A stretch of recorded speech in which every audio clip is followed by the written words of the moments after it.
सम्मान्य मंच, सम्मान्य अधिवक्तागण, आज इस कार्यक्रम में उपस्थित होने का मुझे सौभाग्य मिला। इसके लिए मैं जिला अधिवक्ता संघ और योगी भाई और उनकी टीम को साधुवाद देता हूँ। बाबा साहब अम्बेडकर की इस जयंती में जो संविधान के महान शिल्पी बहुत टैलेंटेड थे, उन्होंने संविधान की रचना की। उन्होंने किसी इंडिविजुअल को, किसी व्यक्ति विशेष को, किसी समुदाय वर्ग को नहीं कहा। संविधान बेसिक आइडियोलॉजी वो ये है कि who are socially educationally backward they are entitled for reservation.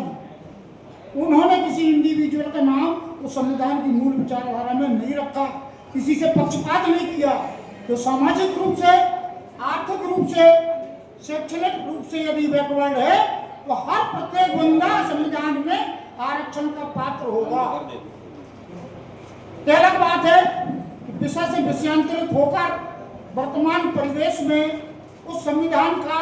की मूल भावनाओं को कितना फॉलो किया जाए, ये भली भांति इससे अवगत है। उसमें जो कोई कमेंट नहीं मेरी तरफ से, लेकिन बेसिक जो उन्होंने थीम रखी थी किसी इंडिविजुअल के लिए नहीं, तो सामाजिक रूप से, शैक्षणिक रूप से, आर्थिक रूप से जो पिछड़े हैं वो वास्तव में आरक्षण के हकदार हैं।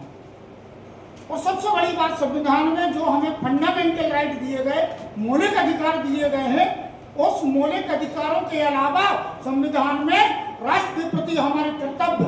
समाज के लिए हमारे कर्तव्य जो हैं, इस देश के लिए हमारे जो कर्तव्य हैं, उनको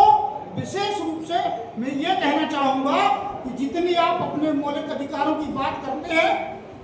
यदि उतनी उससे ज़्यादा ताकत से अपना आप जो कर्तव्य उसका निर्वाह करें, तो शायद ये बाबा साहब अम्बेडकर के जो बनाए संविधान है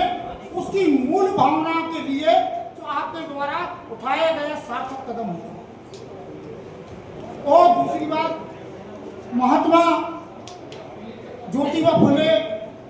उनकी धर्मपत्नी सावित्रीबाई फुले, उन्होंने महिलाओं को, जब उन्हें समाज में घर से बाहर निकलना दुभर था, समाज के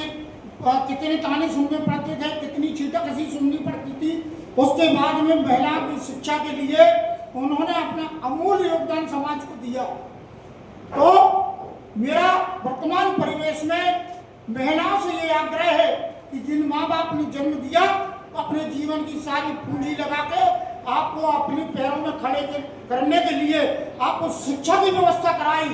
तो आप उनके त्याग को, उन महात्मा जी के, उनकी धर्मपत्नी के त्याग को, उनके संघर्ष को याद करते हुए आप सही दिशा में अपना सार्थक कदम शैक्षणिक शिक्षा की ऊंचाइयों को प्राप्त करें, उस दिशा में आप अपना प्रयास करें। दूसरी बात, जो विज्ञान के साधन हैं उनका सार्थक उपयोग, उनका पॉजिटिव वे मान लो आप यूटिलाइज करते हैं, तो निश्चित तौर पर विज्ञान के जितने भी उपकरण हैं उनका यदि आप पॉजिटिव वे में उनको उपयोग करेंगे तो निश्चित तौर पे आपको नई शिक्षा, नई जानकारी, नई सब चीज मिलेगी। और वर्तमान परिवेश में किंतु देखने में आ रहा है कि शैक्षणिक साधनों को, विज्ञान के साधनों को, आज टीवी है, मोबाइल है और अन्य संसाधन जो विज्ञान ने विकसित किए, उनका सदुपयोग कम दुरुपयोग करने के लिए हम ज़्यादा तत्पर, मेरे इंडिविजुअल किसी भी व्यक्ति विशेष की बात करेंगे, लेकिन उसका यदि हम सार्थक उपयोग करेंगे उन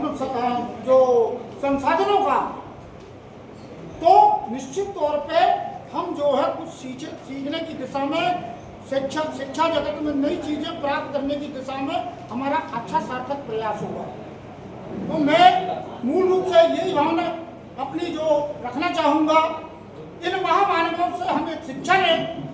कि सबसे पहले हम कुछ बने ना बने, एक अच्छे इंसान बन जाए और अपने सत्कर्मों से